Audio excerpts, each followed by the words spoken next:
Tapos ipapakita mo yung order ID dito, name niya, tatakpan mo yung address, tapos kung anong unit. Para may idea ka.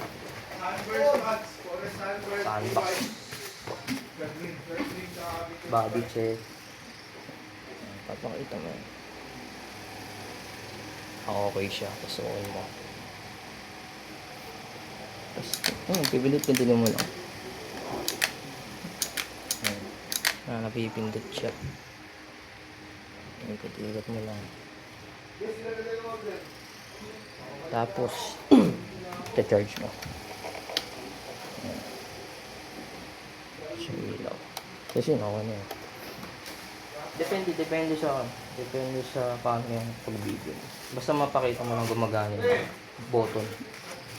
Tsaka may power.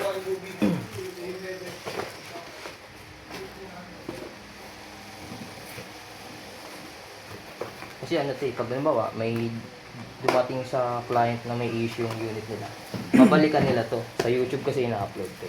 Isa-search nila sa YouTube to. Tapos makikita nila yung yung product. Baga parang evidence natin.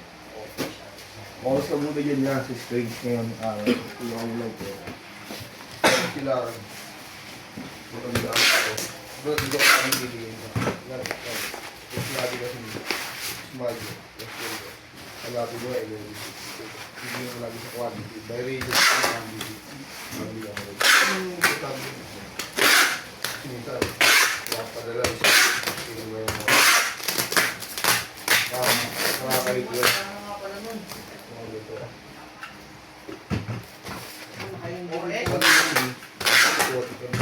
Dito, Stacy, ako acoustic yan. Hindi yung electric to. Yung isang ganyan na ng dilaw yung dito. Yun yung acoustic.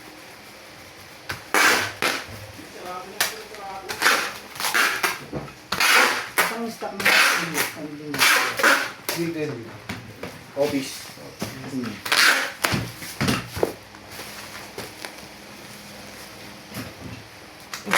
Sa pagbabalot naman, kanya-kanyang discount. Depende ko saan ka mabilis.